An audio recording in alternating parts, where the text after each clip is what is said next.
Welcome back to Arkham Horror 3rd Edition. We are starting off this time. We're going to start off with Tommy Muldoon. He's here with Wendy Adams. And yeah, so let's zoom down, and he's got 2 actions he can perform. Alright, we have a couple of monsters kind of being a problem. So for his first action, he will move right in here with the Lupine Thrall. And for his second action, he's going to attack it. See if he can get rid of it. And that would be a good thing. If I can get the card off of the table. So we're going to take a look at this guy. He is 4 health. Woof. He would drop a remnant. Now it's -1 to strength, -2 to evade. Now, so Muldoon doesn't get any negatives to his attack. So he just needs to do 4 hits. Alright, well let's see what he's got. So this will be engaged with him. So I'll put it over with his player card here. He will be using Becky. And Becky gives him +4 as part of an attack action. It's already suffering 2 mental damage on the card, which means it's still available. And he has a strength of 3, so he'll be rolling 7 dice. 7. Let me just readjust this a little bit. Rolling 7 dice, looking for 4 hits of a 5, 6, or 7. So that's going to be a little bit tricky. Let's hope he can do it. Just take that thing right out. Oh, come on. And he gets one hit, a 5. Wow. Garbage! That is not good. So we're going to put 1 wound on the Lupine right here. It still has 3 health remaining, and it is now tangling with Muldoon, which is not going to be good. Not going to be a good thing. Alright, up next we have Wendy. And Wendy, I think she's going to take it to the monsters too. Oh no, this is an action spell. No! I was looking at this. I was hoping she could use this action. Test. Lure +1. Defeat 1. Oh, defeat 1 monster in your space. Okay, that will work. That will work. Her first action is to move 1, 2 right here with this guy down at the general store location. So now this guy becomes engaged with Wendy. He has 2 health, -1 to strength. Okay. So she has to, and it's going to be engaged with her. So I'll put that with her. Now she needs 2 successes, and she is going to go ahead and cast Rack. Now this would have her taking 1 sanity damage. However, during this round, once per round, you may prevent 1 damage or horror that you would suffer. So she's going to ignore the horror from casting Rack. And let's see, it's a one-handed well. Actions. Test lore +1. Defeat 1 monster in your space with remaining health equal to or lower than your test result. You may perform this action while engaged with a monster, which she currently is. So her lore right now is 3, and she got a focus to make it 4 +1. So she'll be rolling 5 dice, and she's looking for 2 successes to take that guy out. Come on. We need 2 successes. Successes are 5s and 6s. Oh, no, come on. I'm just getting so unlucky in this game. She gets 1 success. Is there anything she can do? There is, well, I mean, she could use a clue token to re-roll a die. We need the clue tokens, though. I don't know if remnants can be used to re-roll dice. I'm going to double check that because she might go. Currently, she's got 1 hit. She needs 2. What does this guy do to her for damage? Well, it would do 1, 1, and 1. She can survive that, but then we're both tangling with monsters and can't get anything else done and have no encounters. Alright, let me double check this remnant thing.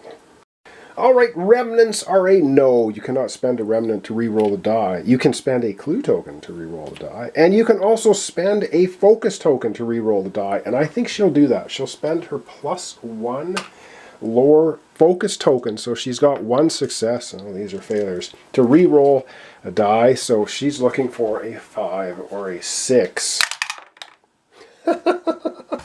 Oh, Gets a 1. Alright, well, she puts 1 damage on the rotten altered servant. Now, the problem is both of them are tangling with monsters that they didn't defeat. Which takes us right into the monster phase. Each ready monster activates. Each engaged monster deals damage and horror to the investigator it is engaged with. Well, that's going to happen right now. Alright, fantastic. So, Muldoon has to take 2 health damage and 1 sanity damage. Not much he can do about that. So now he's got 2 sanity damage, and he's going to take 4 health damage. So he's going to take 3 knocks to himself and 1 on Becky, because it can take 2. Becky's getting in rough shape, and so is he. Absolute horrible. This thing... oh, sorry, what am I doing? It takes, 2 damage. I was looking at here. No, he does... The monster gives him 1 sanity hit and 2 damage. So he's going to put 1 on Becky and 1 on himself. He has 6 health.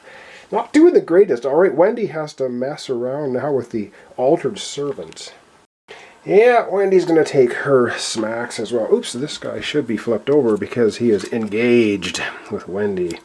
Alright, he does have a damage on him of 2, but he's still kicking. He's going to do 1 health damage and 1 sanity. Now, she's already used her amulet when she casts the spell to ignore that hit, but she can't ignore these ones, and so she's going to take a hit. Wow, she's got 2 now and 1 sanity hit. Ooh, she only has 5 health. Not good. Not good at all. Alright, that was the monster phase. Now it's the encounter phase, and because...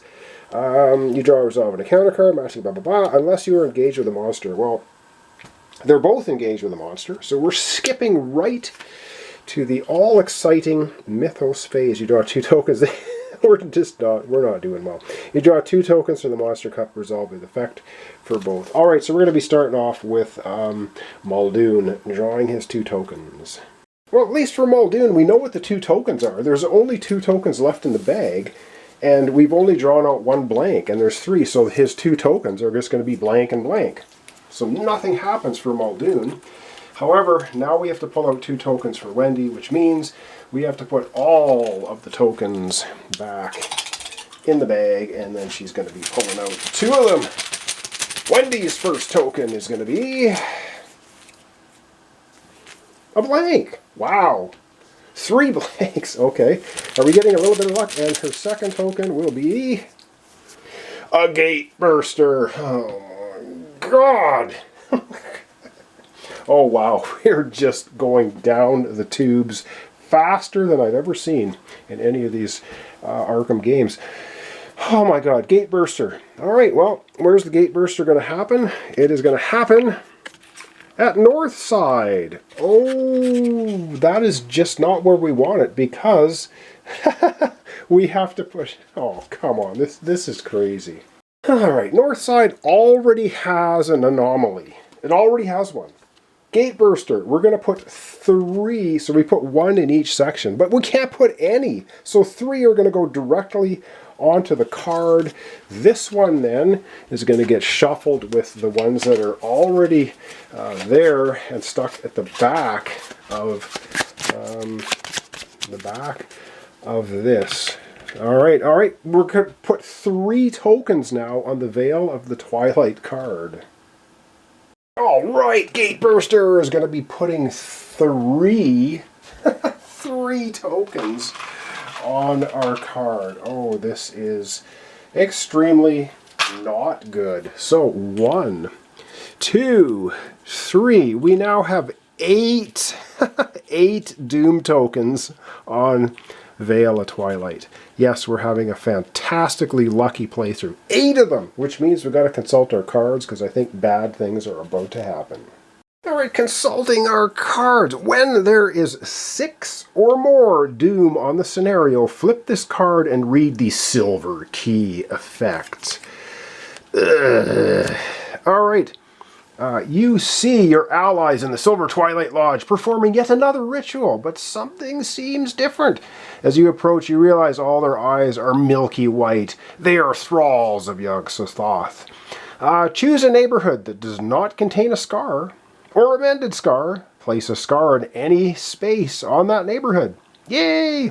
Read the back of card 26. Read the back of card 26 and return this card to the archive. Oh my god. Oh, let's just throw a lovely scar down here at the Miskatonic University. I don't know. We'll put it at the observatory. There we go. And now we're going to be reading the back of card 26. Alright, I've backed the camera out so we can read the back of card 26. We're just getting hammered. We're getting hammered. Sanford's voice booms, his eyes glowing gold. Behold, my power is like unto that of a god. Let there be light. He throws his hands up in the air where a double spiral of golden lights reaches down to him. The bubble-like lights settle upon Sanford's skin like fireflies. They emerge with him. Sanford's triumphant roar soon becomes a scream of anguish, and he doubles over in pain. When he straightens, his eyes are milky white, and his voice is like 1,000 voices, all calling Yog-Sothoth. Ah, fantastic. Alright, it says, Spawn card 28, Servitor of Yog-Sothoth, Epic Monster. At the Historical Society, add card 27 to the Codex, and return this card to the archive. Oh man, so we have to get the Servitor of Yog-Sothoth Epic Monster on at 28 to the Historical Society, and we're going to add 27 to the Codex and return this. All bad, all very bad. Alright, should we just call it a game right here? Because, yeah, we might as well. No, we're not giving up, we're not giving up. Yeah, but we're gonna... Oh man, this has gone so sideways. Alright, so the Servitor of Yog-Sothoth. He's an epic human thrall. And you're thinking, oh, he's just 2 health. What's up with that? However, he's elite. He has 2 additional health per investigator. Now he's up to 6. And you're thinking, ooh, that's not good. But you know what's not good? The rest of it. The Servitor of Yog-Sothoth has an additional 3 health for each scar that has not been mended. 1, 2, 3. He's got 9 extra health plus 6. He has 15 health right now. After you disengage this monster, place 1 doom in your space. Yeah, and he does you 2 hits and 2 sanity. Wow. Just wow. And he's a lurker, so he places 1 doom in his space. Now, it was Historical Society, I believe, is not where... Yes, the Historical Society. It's Hysterical Society now, down here on the south side. So, of course, he's way off in the middle of nowhere, just exactly where we want him to be. And I'll put a little 15 green die on him to recognize that he currently has 15 health. 15! Wow. And then we have to look at card 27. So let's take a look at that. Oh my god. Alright, back to the wall. Reality is breaking down all around you. People vanish when they step across thresholds. Trucks that leave town never return. Trucks that enter town are from an alien world. The void between the worlds is very close now. Oh, great. And the lurker at the threshold whispers its secret name in your mind. Yog-Sothoth! Members of the Silver Twilight have all, as far as you can tell, fallen under the lurker's spell. You are in this alone. Whenever you encounter text your encounter text includes Carl Sanford, stop reading that encounter. Instead, the Servitor of Yog-Sothoth moves to your space, engages you, and deals damage and horror. Come on. After the Servitor of Yog-Sothoth has been defeated, oh yeah, that's going to happen anytime soon, flip this card and read the Arkham Scarred effect. Scared effect, I guess. Scared or scar? Scared. Oh my god. When there are 13 or more doom on the scenario sheet, flip this card and read the key and the gate effect. Oh my god, are you freaking kidding me? Well, we have 8 doom on the card already. So there we sit. We're both engaged with monsters. We've got the Servitor of Yog-Sothoth out there. And Doom is closing in rapidly. So thanks so much for watching. Thanks for your comments, subscriptions, and likes. Arkham Horror 3rd Edition. We are getting absolutely hammered. As it happens in these games, we've collected 1 clue so far. Woohoo. We have healed no scars. And now we have an epic monster with 15 health out on the board. Oh yeah. Yeah, we're taking this game down. Another couple episodes, we're gonna win. Yeah. All right, thanks so much. I hope you join me tomorrow for the continuation. All right, a couple quick things here at the end of the episode. I have removed the wound off the altered servant because the spell doesn't say anything about putting wounds on it. It just says, test this, defeat a monster in your space with maintaining remaining health equal to or lower than your test, and that's it. It doesn't say anything about putting a wound on. I do not believe you put a wound on him, so we're not doing that. And yes, the unstable location now is the boarding house, because we don't have a discard pile from our event cards. All right. Can we survive a couple more episodes? I don't know. We've got 8 Doom on the card. We get to 13. I believe it's probably going to be game over. We'll find out in the future episodes. Thanks so much for watching along and watching me get absolutely crushed. And we'll see what happens in future episodes. So I hope you join me for that.